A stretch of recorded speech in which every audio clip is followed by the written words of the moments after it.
So ఇప్పుడు మనం paragraph elements గురించి మాట్లాడతాం. సో ఆల్రెడీ మనం చూసాము పారాగ్రాఫ్ ఎలిమెంట్ని ఎలా చూపిస్తామని. సో ఫర్ ఎగ్జాంపుల్ నేను ఇక్కడ పి అనే ఒక ఎలిమెంట్ రాసా, ఎంటర్ కొట్టగానే మనకు పి అనే ఒక ఎలిమెంట్ వచ్చేసింది. ఇప్పుడు నేను ఇక్కడ ఏదో ఒకటి రాస్తా, like this is my first paragraph అని రాసి, లైక్ ఇప్పుడు నాకు ఏం రాయాలో తెలియట్లేదు కాబట్టి ఇక్కడ లారెమ్ అని ఒకటి ఉంటుంది, అంటే LOREM. ఓకే, లారెమ్ అని ఇలా రాసి మీరు 30 అని రాసి మీకు 30 వర్డ్స్ ఇది జనరేట్ చేసి ఇస్తుంది. ఓకే, సో మీరు లారెమ్తో పాటే రాయాలి, అది లారెమ్ స్పేస్ అవి ఏమి ఇవ్వకుండా లారెమ్తో పాటు ఎంత నంబర్ రాస్తే అన్ని వర్డ్స్ మీకు ఇది తెచ్చిస్తుంది. ఓకే, సో ఇప్పుడు నా దగ్గర ఇలా ఒకటి వచ్చేసింది. ఇప్పుడు నేను దీన్ని సేవ్ చేశాను అనుకోండి, ఇక్కడికి వచ్చి రీఫ్రెష్ చేస్తే మీకు ఇక్కడ ఇంగ్లీష్ ఓకే చేస్తే మీకు ఇక్కడ ఈ పారాగ్రాఫ్ అనేది కనిపిస్తుంది కదా, కనిపిస్తుంది పారాగ్రాఫ్. ఇప్పుడు నేనేమంటా అంటే ఇక్కడ నాకు ఈ డొలోర్ అని ఉంది కదా, డొలోర్ అని, దాని తర్వాత నాకు స్పేస్ కావాలని చెప్తా.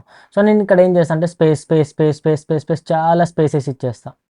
చాలా స్పేస్ ఇచ్చి ఇక్కడ సేవ్ చేస్తే ఇక్కడ మీరు చూడండి, రీఫ్రెష్ చేస్తే నాకు ఏం స్పేస్ రావట్లేదు, జస్ట్ ఒకటే స్పేస్ వస్తుంది, చాలా స్పేసెస్ రావట్లేదు. సరే అని చెప్పి నేను ఇక్కడ ఎంటర్ చేసా, సేవ్ చేశాను అనుకోండి. సేవ్ చేసినా కానీ నాకు ఇక్కడ రావట్లేదు. అండ్ మీరు ఇక్కడ చూస్తే నేను సేవ్ చేయగానే ఎన్ని స్పేసెస్ ఇచ్చినా కానీ ఇది పైకి వచ్చేస్తుంది.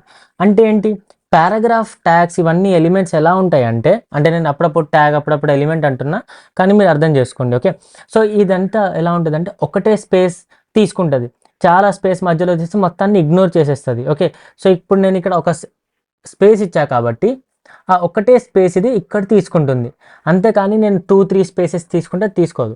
అదే నేను కావాలంటే ఇంకొక పీ ట్యాగ్ క్రియేట్ చేయొచ్చు, లారెమ్ 10 అని 19 అని. ఇక్కడ చూస్తే మీకు ఇంకొక ట్యాగ్ సపరేట్గా వచ్చింది, మధ్యలో ప్లేస్ కూడా వచ్చింది. ఓకే, కానీ నేను ఇక్కడ ఇప్పుడు ఇన్ని స్పేసెస్ ఇచ్చాను అనుకోండి 2 పారాగ్రాఫ్స్ మధ్యలో, మళ్ళీ అది వర్క్ అవ్వదు. అలా ఏదైనా ఒకటే స్పేస్ అనేది వర్క్ అవుతుంది. ఓకే, సో ఇలా వర్క్ అవ్వదు. అండ్ దీని మధ్యలో కూడా నేను స్పేస్ ఇచ్చాను అనుకోండి, అది కూడా వర్క్ అవ్వదు. ఓకే, సో ఇలా పారాగ్రాఫ్ కానీ హెడ్డింగ్స్ కానీ దేని మధ్యలో కానీ మీరు ఎక్కువ స్పేసింగ్స్ ఇవ్వడానికి ట్రై చేస్తే అది వర్క్ అవ్వదు. ఒకవేళ మీకు ఎక్కువ స్పేస్ కావాలి అంటే దానికి వేరే థింగ్స్ ఉంటాయి, దాని గురించి మనం తర్వాత మాట్లాడదాం. ఓకే, ఇప్పుడు నేను ఏమంటా అంటే నాకు ఇక్కడ నుంచి ఇదంతా మొత్తం నాకు బోల్డ్లో కావాలని చెప్తా. సో ఆల్రెడీ మనం ప్రీవియస్ వీడియోలో చూసాం ఎలా చేయాలనేది.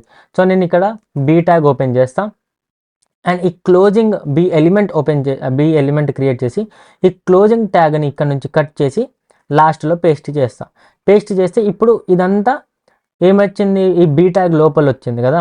సో ఇప్పుడు నేను ఇక్కడ చేయగానే మీరు ఇది చూస్తే ఇదంతా బోల్డ్ అయిపోయింది. ఓకే, సో దీన్ని మనం ఏమంటాము, దీన్ని మనం నెస్టింగ్ అంటాము. అంటే నెస్టెడ్ ట్యాగ్స్. అంటే ఈ పి అనేది పేరెంట్ ట్యాగ్ లాగా, పేరెంట్ లోపల అంటే పి లోపల ఈ బీ ట్యాగ్ అనేది ఉంది, అంటే ఇది నెస్టెడ్ ట్యాగ్. పి లోపల బి ఉంది కాబట్టి బీని మనం నెస్టెడ్ ట్యాగ్ అంటాము. ఓకే, సో ఇప్పుడు ఇది చైల్డ్ ట్యాగ్ అన్నట్టు పీకి, అండ్ ఈ బి లోపల మనం ఇంకొక ట్యాగ్ ఏమైనా పెట్టామనుకోండి, అది బీకి నెస్టెడ్ అన్నట్టు అయిపోతుంది. ఓకే, సో మీరు ఎలిమెంట్ లోపల ఎలిమెంట్ని క్రియేట్ చేయొచ్చు, మనం అలానే క్రియేట్ చేస్తాము కూడా, ఫ్యూచర్ వీడియోస్లో చూద్దాం. సో ఈ వీడియోలో మనం పారాగ్రాఫ్స్ గురించి చూసాము, స్పేసెస్ వస్తాయా రాలేదా అన్నట్టు చూసాము.